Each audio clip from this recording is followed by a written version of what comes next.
जय हिंद प्यारे साथियों, कैसे हैं आप लोग। उम्मीद करता हूं मस्त होंगे, जबरदस्त होंगे, स्वस्थ होंगे और एकदम सिस्टमेटिकली आप अपने पढ़ाई में जो है लगे होंगे। मैं सौरभ कुमार, सौरभ स्टडी सेंटर के इस चैनल पर एक बार फिर से आप लोगों का तहे दिल से स्वागत करता हूं। मेरे दोस्त, आज से हम लोग क्लास 10th का बायोलॉजी स्टार्ट करने वाले हैं।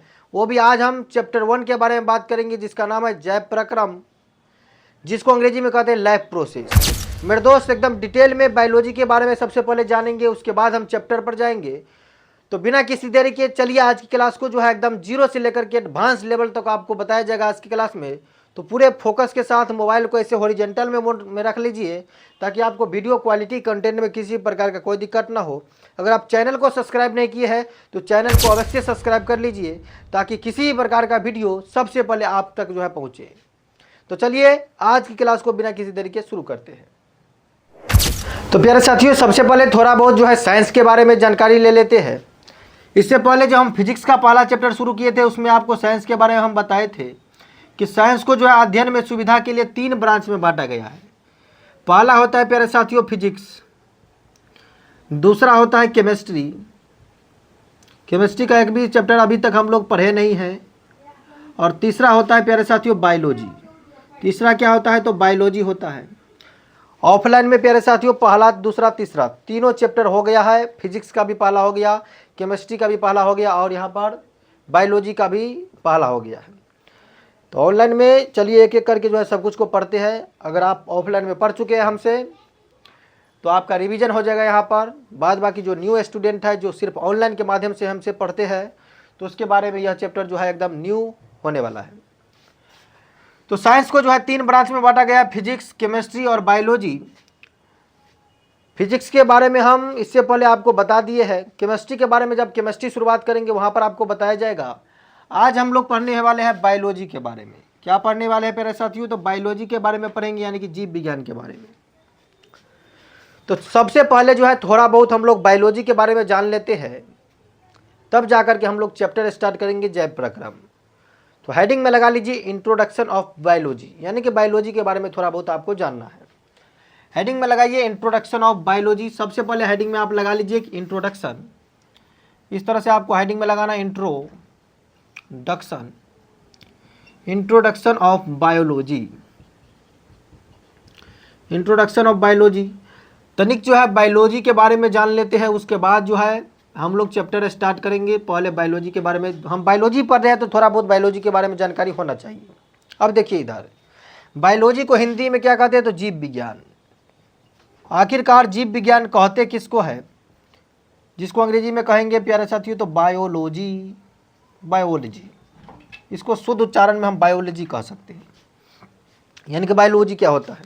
अब देखिए इधर जीव विज्ञान होता क्या है। विज्ञान के जिस शाखा के अंतर्गत, साइंस के जिस ब्रांच के अंतर्गत हम लोग सजीव प्राणियों का अध्ययन करते हैं। सजीव प्राणी का मतलब क्या होगा, जिसके अंदर में प्राण हो, सोचने के और समझने की शक्ति हो, जिसमें जो है वृद्धि पाया जाता हो, यानी कि जो वृद्धि जिसके अंतर्गत होता हो। जैसे पेड़ पौधा भी एक प्रकार का सजीव प्राणी ही है। तो साइंस के जिस ब्रांच के अंतर्गत हम लोग सजीव प्राणियों का अध्ययन करेंगे उसी को क्या कहेंगे तो बायोलॉजी कहेंगे, यानी कि जीव विज्ञान। तो विज्ञान के जिस शाखा के अंतर्गत सजीव प्राणियों का अध्ययन किया जाता है उसे कहते हैं जीव विज्ञान। क्या कहते हैं प्यारे साथियों, तो जीव विज्ञान कहते हैं। तो लिखना है तो आप लिख लीजिए यहाँ पर एकदम शानदार अंदाज में कि विज्ञान के जिस शाखा के अंतर्गत, विज्ञान के जिस शाखा के अंतर्गत, विज्ञान के जिस शाखा के अंतर्गत, विज्ञान के जिस शाखा के अंतर्गत सजीव प्राणियों का अध्ययन किया जाता है। कौन सा प्राणी प्यारे साथियों, तो सजीव प्राणी, सजीव प्राणियों का अध्ययन किया जाता है, अध्ययन किया जाता है। जीव विज्ञान कहलाता है। क्या कहलाएगा प्यारे साथियों, तो जीव विज्ञान उसको हम कह सकते हैं। अलग अलग तरह से इसको परिभाषित कर सकते हैं हम। विज्ञान के जिस शाखा के अंतर्गत सजीव प्राणियों का अध्ययन किया जाता है जीव विज्ञान कहलाता है। कहते नहीं है, कहलाता है, लिख लीजिए यहाँ पर। तो इस तरह से आप जो है यहाँ पर जीव विज्ञान को परिभाषित कर सकते हैं। प्यारे साथियों, जीव विज्ञान शब्द का जो यहाँ पर नामकरण किया था उस वैज्ञानिक का नाम है लेमार्क। एक और वैज्ञानिक था, अभी ध्यान पर नहीं है, लेकिन पहला वैज्ञानिक था लेमार्क। जीव विज्ञान शब्द का नामकरण याद रखना है आपको। जीव विज्ञान शब्द का जो नामकरण यहाँ पर, शब्द का नामकरण लेमार्क ने किया था। कौन किया था प्यारे साथियों? लेमार्क। और एक और वैज्ञानिक था इसके साथ, उसका नाम याद नहीं है हमको, बाद में बता दिया जाएगा। जीव विज्ञान शब्द का नामकरण लेमार्क ने किया था, लेमार्क ने किया था। ये बात आपको याद रखना है, अपने दिल और दिमाग के खोपड़ी में हमेशा के लिए ट्रांसफर करके रख लेना। मेरे दोस्त, जिस प्रकार से साइंस को अध्ययन में सुविधा के लिए अलग अलग ब्रांच में बांटा गया, फिजिक्स, केमिस्ट्री और बायोलॉजी, उसी प्रकार से बायोलॉजी को भी अध्ययन में सुविधा के लिए 2 ब्रांच में बांटा गया। कितने ब्रांच में? 2 ब्रांच में। पहले प्यारे साथियों ये बात आपको समझना है कि जीव विज्ञान के जनक किसको माना जाता है, यानी कि फादर ऑफ बायोलॉजी किसको कहते हैं, ये बात आपको समझना है। तो आपको याद रखना, जीव विज्ञान का जनक, जीव विज्ञान का जनक प्यारे साथियों किसको कहते हैं, यानी कि फादर ऑफ बायोलॉजी की बात करें, father of biology, father of biology कौन है प्यारे साथियों? तो आपको याद रखना अरस्तु। कौन है यहाँ पर? अरस्तु याद रखना है। क्या याद रखना है? अरस्तु याद रखना है आपको, अरस्तु। जीव विज्ञान का जनक पूछे तो आपको क्या याद रखना है? तो अरस्तु याद रखना है। अब प्यारे साथियों, अध्ययन में सुविधा के लिए बायोलॉजी को भी जो है यहाँ पर 2 भाग में बांटा गया, 2 ब्रांच में बांटा गया। जीव विज्ञान को भी जो है 2 भागों में बांट दिया गया। अब लिखना है आपको कि अध्ययन में सुविधा हेतु, अध्ययन में सुविधा हेतु जीव विज्ञान को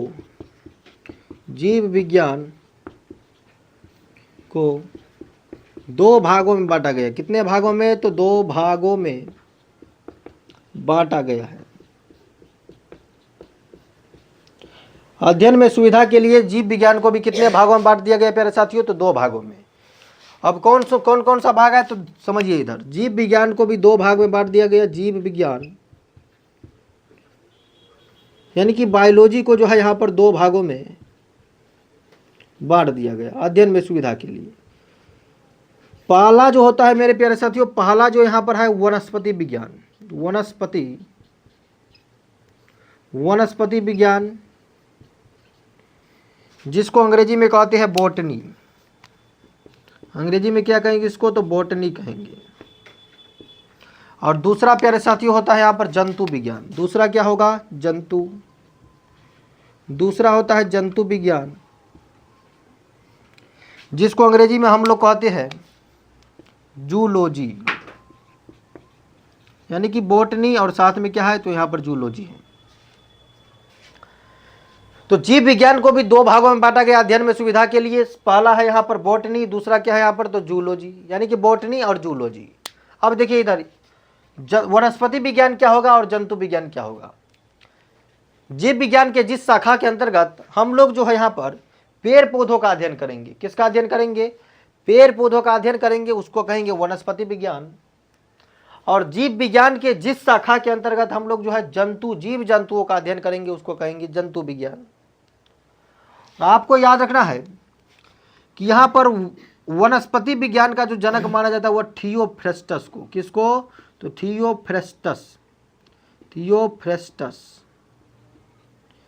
याद रखना। यहाँ पर वनस्पति विज्ञान का जनक थियोफ्रेस्टस और जंतु विज्ञान का जो जनक है यहाँ पर अरस्तु। कौन है यहाँ पर? तो अरस्तु यहाँ पर जंतु विज्ञान का जनक है। और वनस्पति विज्ञान का जनक पूछे, यानी कि फादर ऑफ बॉटनी, तो थियोफ्रेस्टस। फादर ऑफ जूलॉजी अरस्तु। फादर ऑफ जूलॉजी कौन होगा? तो अरस्तु। फादर ऑफ बॉटनी कौन होगा? तो थियोफ्रेस्टस। जीव विज्ञान के जिस शाखा के अंतर्गत पेड़ पौधा का अध्ययन किया जाता है उसे कहते हैं वनस्पति विज्ञान। और जीव विज्ञान के जिस शाखा के अंतर्गत जीव जंतुओं का अध्ययन किया जाता है उसे कहते हैं जंतु विज्ञान। इसका परिभाषा आप खुद लिख लीजिएगा, वनस्पति विज्ञान लिख करके डैश दीजिएगा, लिखिएगा यहाँ पर जीव विज्ञान के जिस शाखा के अंतर्गत हम लोग पेड़ पौधों का अध्ययन करते हैं उसे कहते हैं वनस्पति विज्ञान। और यहाँ पर लिखिएगा जीव विज्ञान के जिस शाखा के अंतर्गत हम लोग जीव जंतुओं का अध्ययन करते हैं उसे कहते हैं जंतु विज्ञान। वनस्पति विज्ञान के जनक लिखिएगा, वनस्पति विज्ञान का जनक है थियोफ्रेस्टस यानी कि फादर ऑफ बॉटनी थियोफ्रेस्टस। और इधर लिखिएगा, यहाँ इधर लिखिएगा जंतु विज्ञान के जनक है अरस्तु यानी कि फादर ऑफ जूलॉजी कौन होगा, तो अरस्तु होगा। तो ये था बायोलॉजी का सामान्य जानकारी जो आपको समझना था। अब चलिए चैप्टर की शुरुआत करते हैं। यहाँ पर पहला चैप्टर है जिसका नाम है जैव प्रक्रम यानी कि लाइफ प्रोसेस। एकदम बारीकी से आपको समझाएंगे, एक एक करके समझाएंगे। एनसीईआरटी में क्या किया गया है, तो जैव प्रक्रम के अंतर्गत पोषण को भी रखा गया है, श्वसन को भी रखा गया है। पोषण, श्वसन, परिवहन और उत्सर्जन, चारों को जो है एनसीईआरटी में एक ही तरह से जो है मिक्स कर दिया गया है। लेकिन हम आपको जो है एक एक करके सभी के बारे में डिटेल में बताएंगे। पहले पोषण के बारे में, क्योंकि हम यहाँ पर भारतीय भवन को फॉलो करते हैं, तो पहले आपको पोषण के बारे में बताया जाएगा। दूसरा चैप्टर में श्वसन, तीसरा चैप्टर में उत्सर्जन, और उसके बाद परिवहन पढ़ाया जाएगा।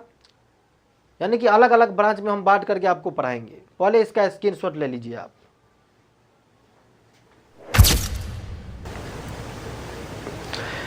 तो चलिए हेडिंग में लगा लीजिए चैप्टर 1। हेडिंग में लगा लेना है आपको चैप्टर 1। चैप्टर 1, चैप्टर का नाम क्या है प्यारे साथियों, तो चैप्टर का नाम है जैव प्रक्रम। जैव प्रक्रम, अंग्रेजी में इसको कहेंगे हम लाइफ प्रोसेस। लाइफ प्रोसेस, जैव प्रक्रम यानी कि लाइफ प्रोसेस। जैव प्रक्रम क्या होता है इसके बारे में समझिए। इधर देखिए, इधर जैव प्रक्रम एक प्रकार का वैसा प्रक्रिया है जिसके द्वारा क्या होता है, तो जीवों का अनुरक्षण होता है, यानी कि मेंटेनेंस होता है। यानी वे क्रिया जिनके द्वारा जीवों का अनुरक्षण होता हो, वे सभी क्रियाएं जिनके द्वारा जीवों का अनुरक्षण होता हो, उसे जैव प्रक्रम कहते हैं। तो जैव प्रक्रम के बारे में आपको समझना है। वैसी क्रिया यानी कि वे सभी क्रिया, वे सभी क्रियाएं जिनके द्वारा जीवों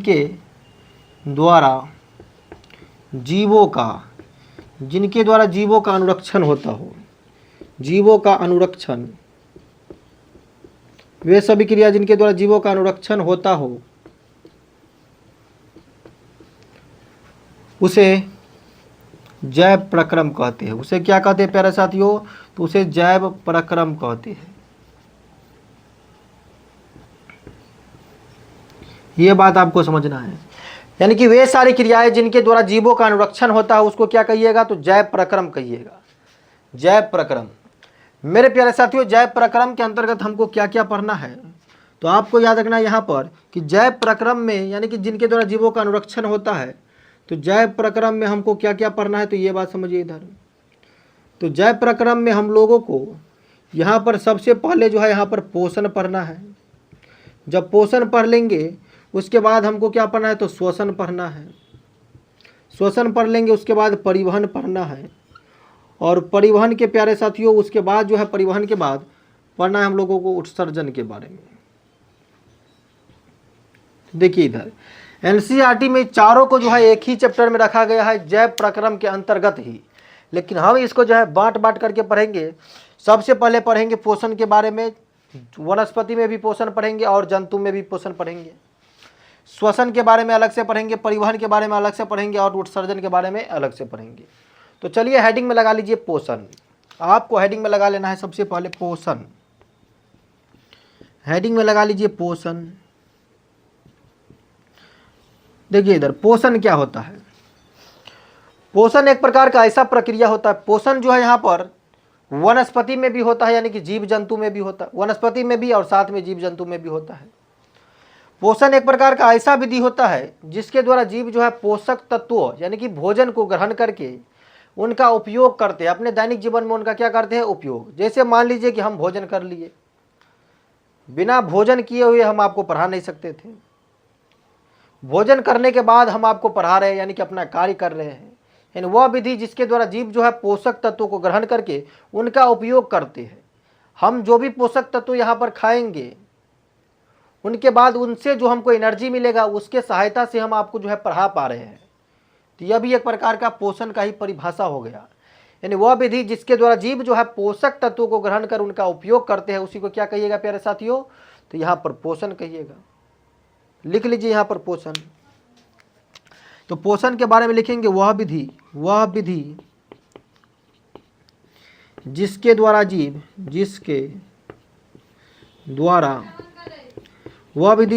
जीव पोषक तत्वों को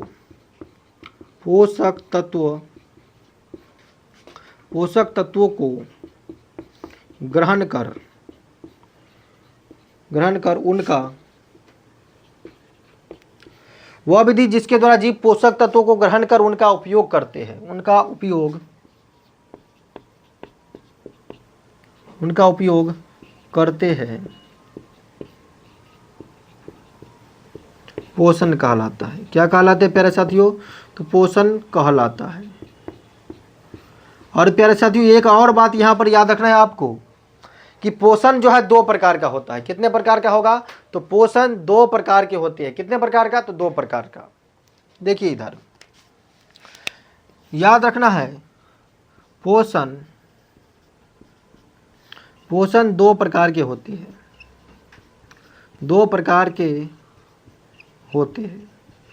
पोषण प्यारे साथियों दो प्रकार के होते हैं।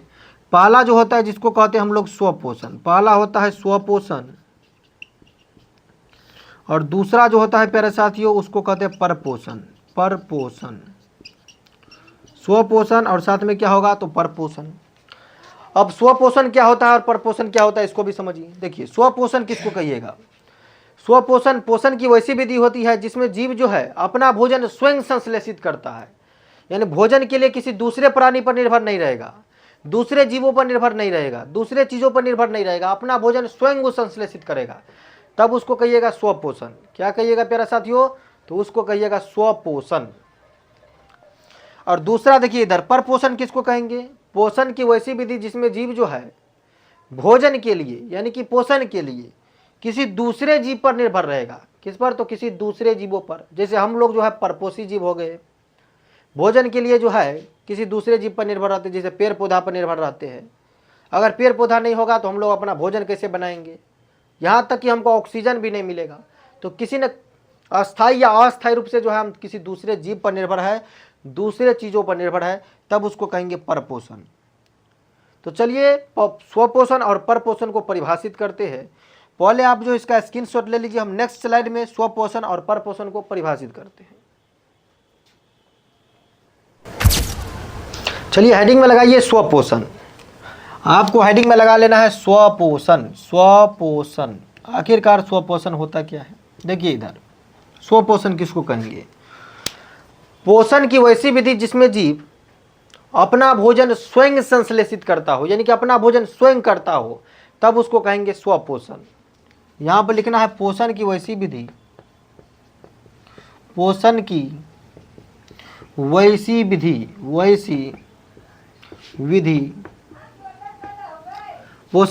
विधि जो अपना भोजन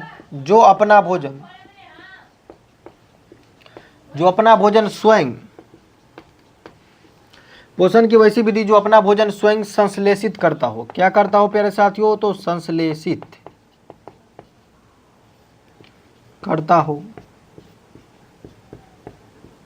स्वपोषण कहलाता है। क्या कहलाएगा? तो स्वपोषण कहलाता है। ये बात आपको याद रखना है। पोषण की वैसी विधि जिसमें कोई भी जीव जो है अपना भोजन स्वयं संश्लेषित करता हो, तब उसको क्या कहिएगा? तो स्वपोषण कहिएगा। अब मेरे दोस्त यहाँ पर याद रखना है, जैसे में स्वपोषण कौन सा जीव करता है, तो बस ये आपको याद रखना है जितना भी पेड़ पौधा है सब के सब जो है स्वपोषी जीव होते हैं। पेड़ और पौधा, हरे वनस्पति याद रख लीजिए, हरे वनस्पति, सभी हरे वनस्पति याद रखना है, सभी हरे वनस्पति, सब का सब जो है यहाँ पर अपना भोजन स्वयं तैयार करता है। अब आप यहाँ पर जो है कोई विद्वान पुरुष रहेगा, वो जा कर के कहेगा वहाँ पर कि हम जो है पेड़ पौधा में पानी डालते हैं, पेड़ पौधा को जाकर के लगाते हैं। अरे पेड़ पौधा में पानी डाल दिया, लगा दिया, उसके बाद कितना दिन जाकर के देखता है वहाँ पर। यानी यह जो अपना भोजन स्वयं तैयार कर लेता है, अपना भोजन स्वयं जो है पृथ्वी के भीतर से जाइलम की सहायता से जो है, जड़ की सहायता से खनिज लवण और साथ में जल को अवशोषित करके जो है वहाँ पर पर्णहृत भाग में मंड का निर्माण करके तब जाकर के पेड़ पौधा में भोजन का निर्माण होता है। यानी ये अपना भोजन स्वयं करता है, इसीलिए इसको कहेंगे स्वपोषण। और यहाँ पर याद रखना है आपको कि जिस जीव में स्वपोषण की क्रिया होता है उसे कहते हैं स्वपोषी जीव। एक और बात आपको याद रखना है, जिसमें स्वपोषण की क्रिया होती है, जिसमें स्वपोषण की क्रिया होती है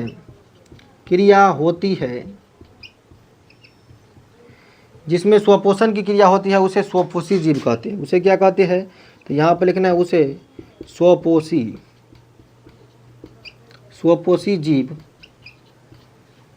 कहते हैं। तो अगर आपको कहीं पूछा जाए कि स्वपोषी जीव किसको कहते हैं तो क्या बोलिएगा कि जिसमें स्वपोषण की क्रिया होती है उसे क्या कहते हैं, तो स्वपोषी जीव कहते हैं। और स्वपोषी जीव बस यहाँ पर हरे वनस्पति पेड़ पौधा ही हो सकता है, दूसरा चीज़ कुछ है ही नहीं। सब कुछ यहाँ पर कुछ ना कुछ जो है यहाँ पर अस्थायी रूप से चाहे अस्थायी रूप से कहीं ना कहीं जो है दूसरे जीवों के संपर्क में है, यानी कि दूसरे जीवों पर निर्भर रहते हैं, तब इसको क्या कहिएगा, तो स्वपोषण। अब देखिए इधर, अब याद रखना है परपोषण। दूसरा आपको समझना है परपोषण समझना है।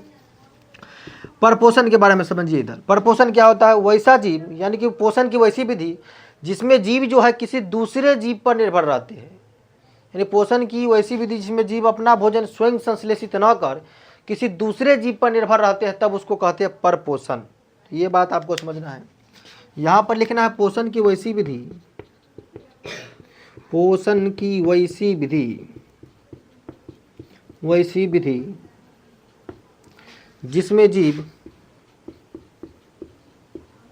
जिसमें जीव अपना भोजन स्वयं संश्लेषित न कर, अपना भोजन स्वयं संश्लेषित न कर दूसरे जीवों पर निर्भर रहते हैं, दूसरे जीवों पर निर्भर रहते हैं। पोषण की वैसी विधि जिसमें जीव जो है अपना भोजन स्वयं संश्लेषित न कर दूसरे जीवों पर निर्भर रहते हैं, परपोषण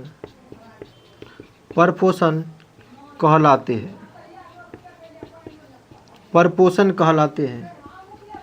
और प्यारे साथियों, आपको यह बात भी याद रखना है, जिस जीव में परपोषण की क्रिया होगा उसे कहेंगे परपोषी जीव। याद रखना है, जिसमें परपोषण की क्रिया होती है, जिसमें परपोषण की क्रिया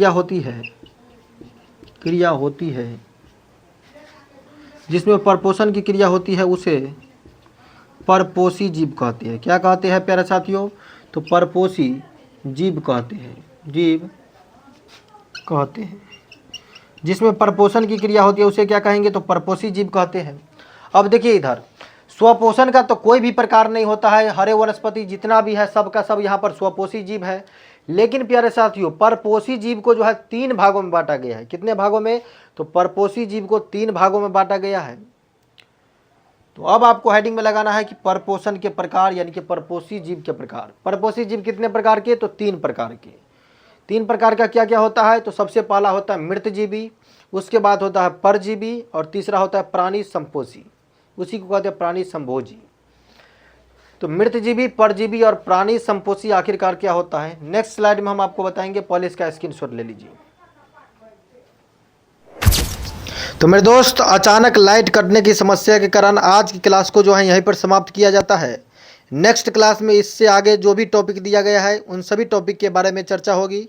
तो चलिए आज की क्लास को यहीं पर समाप्त करते हैं। जय हिंद, जय भारत।